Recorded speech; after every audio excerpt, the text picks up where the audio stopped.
mom came into the room and she's like, look at my phone. And then I couldn't see it, so I had to look at mine. I'm like, oh.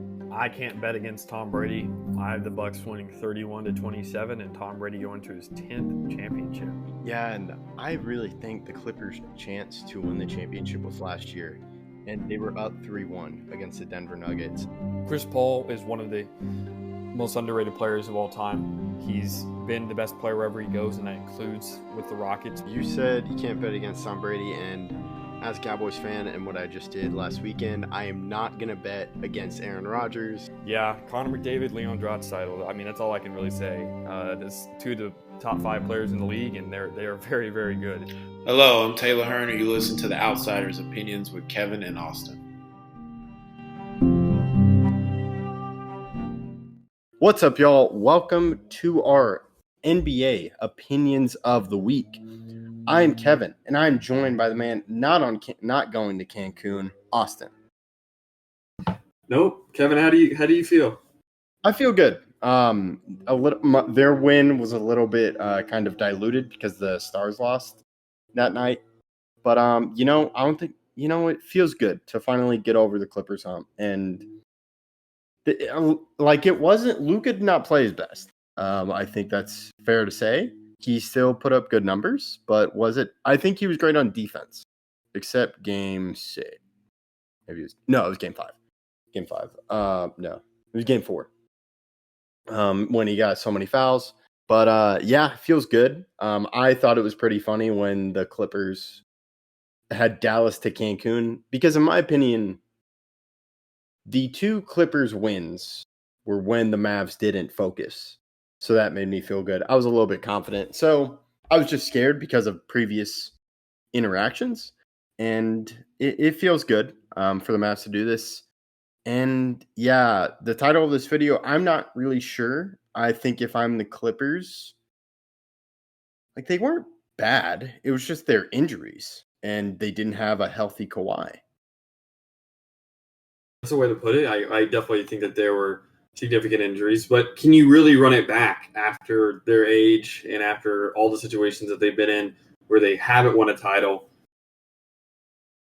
What's really the play? What's the alternative to not running it back? Blowing it up? Paul George, I believe, is a free agent, correct? Yes, and I believe he might leave because he wants the full max, and it looks like they're not willing to give that to him. Okay, well, there's your answer. They trade Kawhi and don't re-sign Paul George. But Kawhi is already on a contract, correct? Yeah, but you can still trade him. But is anyone going to, are you going to get much for what you did to trade him? Because he's always going to be injuries. He's going to deal with an injury. I think that has to be. The Raptors traded for him and won a title their first year. That's true. But I think that Kawhi is different than this Kawhi. This Kawhi, I think, is... I mean, he had significant injuries right beforehand. He had missed the last 2 years before he went to the Raptors. Okay, so you think they could get some value back? Yeah, I think so. And then do you trade Harden, or is Harden a free agent? I don't know. I feel like he's Harden.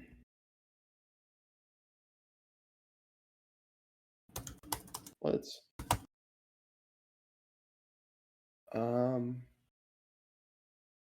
He is a free agent. Oh, wow. Okay, yeah, then... So the rebuild could start immediately. Rebuild could start, but they don't have much of their picks. That's the problem. That's true.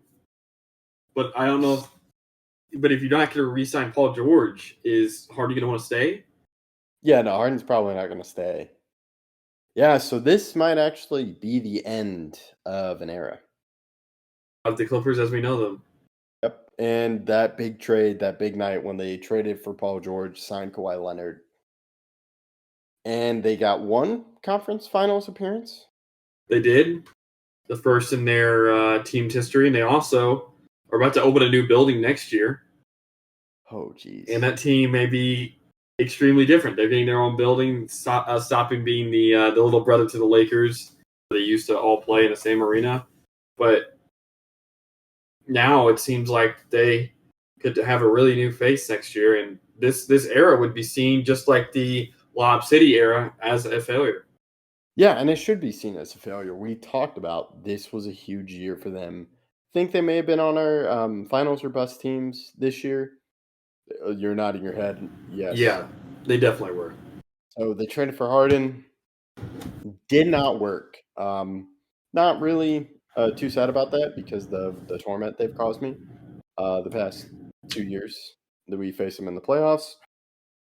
But yeah, this definitely affects Kawhi's legacy, right? Because he was hurt? I think it affects probably Paul George's a lot more because Kawhi was never really healthy during many of those runs. If you remember, after they beat the Mavs that one year and went to the Western Conference Final, he was hurt. He didn't play in those games. And Kawhi's already cemented himself as a two-time champion with two different teams.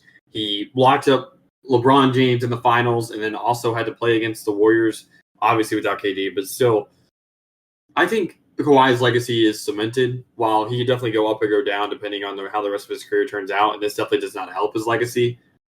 Paul George is the one without the titles. James Harden is the one without the titles. I think Kawhi is fine. Okay. Gotcha. Yeah, that's fair. So I do think they kind of go into rebuild mode but they really can't do this now with the CBA unless Steve Ballmer wants to go sign a bunch of people, given that they're entering a new arena and you don't want to have a bad team when you're opening a new arena. That's true, but maybe you just want to turn a new page. New building new team. Even if we're restarting from scratch, it'll be a team that is rebirthed in a new arena. Yeah, and with a new rebrand as well. So It's pretty much it's definitely an end of an era, and that's going to be a big moment, especially when you look at they traded Shea in Paul George and look at what Shea's doing right now. Great way to put it. And so we both agree that this will probably be turning of a new page. Yeah, like I'd be shocked if I would have turned the page a little bit, like maybe a year or two ago, because I was a huge fan of their first year, and it's just been disappointment ever since. But they stretched it as long as they could, and that's all they can really do. So, yeah, sad for the Clippers and the fan base that is small. Okay, I'll stop kicking them while they're down. I'll let you take this over, Austin. Titles, Kevin. I don't think you can go too hard on them. They are a team that's not had a immense amount of success. I mean, their team that they beat the most in the playoffs is the Mavs. So yep, they can always have that. They did decide to trash talk and by saying that's Dallas true. to Kingston, but they were just talking about their future plans. However, this is just the downside of when you make those moves to go all in, and it doesn't work out. You see the same with the Suns. We had a video with them. At least the Lakers won a title. So even though they're in a bad situation, this era of LeBron is still a success because of the title. But the Suns and Clippers may leave their era with a lot of stars seeking more. And not really getting close to competing to a title. The Suns were within 2 games. Suns were, but are we counting Suns when they trade? I'm counting Suns when they traded. No, but I'd say this is the same era. Okay, it's the same era of the Suns. It's D-Book Suns. Devin Booker can leave. Suns. Okay, then yes, they were within 2 games. I'm thinking about when they traded for Kevin Durant. But they only had really 2 postseasons with them. They had a year and a half. I don't know if that's an entire era. Like when I'm thinking of Kawhi, I'm thinking of Kawhi PG. I'm not thinking Kawhi PG Harden. That was just this year. But Kawhi PG were the mainstays of that team for 4 years. So that is the era I am discussing in those. So while I would say the Clippers didn't really come all that close to competing for a title, the Suns definitely did, but still it doesn't matter. Yeah, that's true. Unless you win one, it doesn't matter. Yep, I think that's a great way to put it, and I'll let you end this episode. Yeah, thank you guys for listening. If you're a Clippers fan, what do you guys think that they should do in the future? And please catch us in the next video.